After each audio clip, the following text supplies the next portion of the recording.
퇴근 후 혼코노를 즐기러 간 원희. 코인 노래방에 들어가자마자 최신곡부터 시작해 엔딩으로 고음 샤우팅까지 쫙 불러주면 일주일 동안 쌓인 스트레스가 싹 풀린다는데, 여러분은 노래방 좋아하시나요? 오늘의 교양만두는 노래방에 대한 이야기입니다.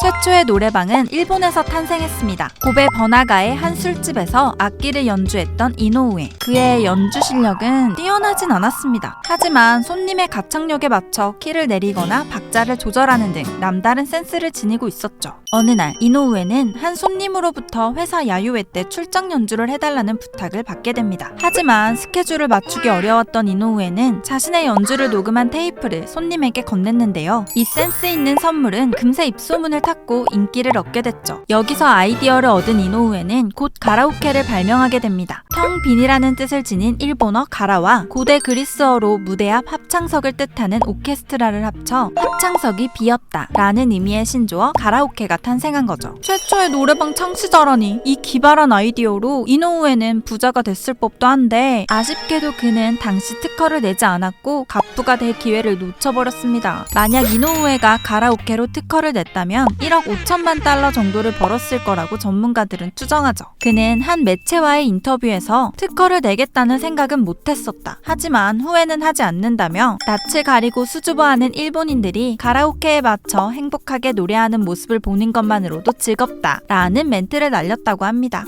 진심인가? 나 같으면 평생 잠 못 잔다. 가라오케 기계가 들어있는 방인 가라오케 박스. 우리에게 익숙한 노래방의 형태가 바로 이건데요. 일본의 버블 경제가 붕괴한 이후 비어있는 맨션과 빌딩에 가라오케 박스들이 생기기 시작합니다. 기존의 가라오케 기계들은 주로 주점에 설치돼 아재들 위주로 이용했지만, 가라오케 박스는 술을 팔지 않았기 때문에 학생들도 이용할 수 있었죠.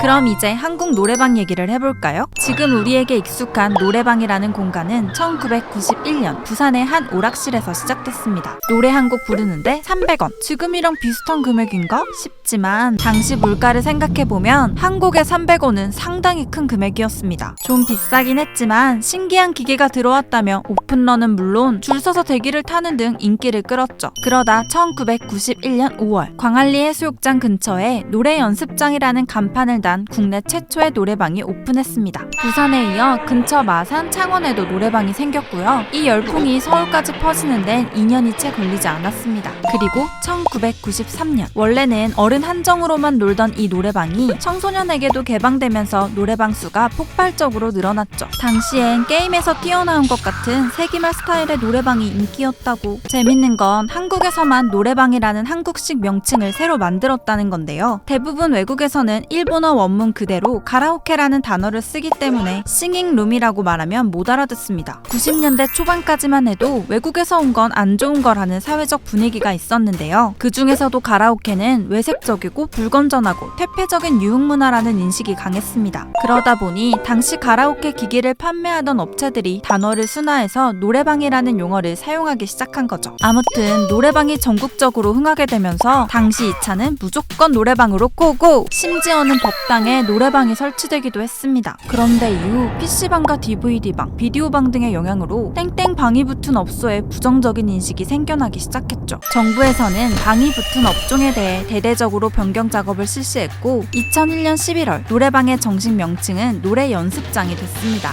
그러니까 정확히 노래 연습장이라고 돼 있지 않은 애매모호한 요런 데는 들어가지 말기. 그럼 한국 노래방과 일본 노래방은 어떻게 다를까요? 먼저 건물 스케일부터 다릅니다. 한국 노래방은 한 층만 쓰거나 주로 2, 3층 규모의 노래방이 번화가에 몰려 있는데, 일본은 기본 5층에서 7층 정도 빌딩 전체를 노래방으로 쓰는 경우가 많습니다. 요금 계산법도 다른데요. 한국은 1시간 단위, 일본은 30분 단위로 요금을 매깁니다. 또 한국은 몇 명이든 상관없이 방 하나를 빌리는데 요금을 받지만, 일본은 사람 수대로 요금을 부과하죠. 근데 방 한 칸 시간에 모여있으면 노래 부를 시간 빠듯해서 손해 아닌가? 각자 방 한 칸씩 들어가서 1시간 뒤에 보자. 그리고 팝송을 고르면 한국 노래방 화면엔 영어 가사만 뜨지만 일본 노래방 기계에선 영어 가사 위에 일본식 발음이 함께 나옵니다. 영어 읽을 줄 몰라도 부를 수 있음. 한국은 곡을 예약하는 과정이 화면에 전부 나오죠. 일본은 터치패드로 된 리모컨 안에서 곡을 예약합니다. 이 터치패드 화면 안에서 가사를 볼 수도 있고 키 설정이나 배경화면도 미리 정할 수 있죠. 또 한국 노래방에서는 대부분 음식 반입을 금지하지만 일본에서는 아예 노래방에서 밥을 시켜 먹을 수 있는데요. 메뉴판이 따로 있을 정도로 본격적입니다. 오므라이스, 파스타, 감자튀김, 파르페 등등 종류도 다양해서 메인 요리부터 후식까지 풀코스로 먹을 수 있죠. 그리고 기본 요금 안에 드링크바 이용료도 포함되어 있기 때문에 음료를 마음껏 마실 수 있습니다. 입장할 때 카운터에서 인원수대로 빈컵을 주는데 이걸 들고 음료 코너에서 직접 따라 마시는 거죠. 남은 시간이 화면에 표시되는 한국. 1분 넘으면 부르던 노래 꺼버리고 다 같이 부를 엔딩송 고르는 거 국룰 아님? 일본은 남은 시간이 표시되지 않고요. 대신 10분 정도 남았을 때 내부 인터폰으로 안내 전화가 옵니다. 노래 가사를 뜯어보면 가장 많이 언급되는 단어는 역시나 사랑입니다. 전체의 65%를 차지한다고 하는데요. 물론 쭉 이랬던 건 아니고요. 50년대까지는 전체 노래에서 사랑은 2.19% 정도였다는데 90년대 이후 영어 단어 러브가 가사에 쓰이기 시작했고 이것도 같이 통계에 넣다 보니 사랑 타령하는 노래가 많아졌다네요. 계절 중에서는 봄, 겨울, 여름, 가을 순으로 언급이 많고 한국 전쟁 이전까지 노래 한 곡당 평균 글자 수는 158자였습니다.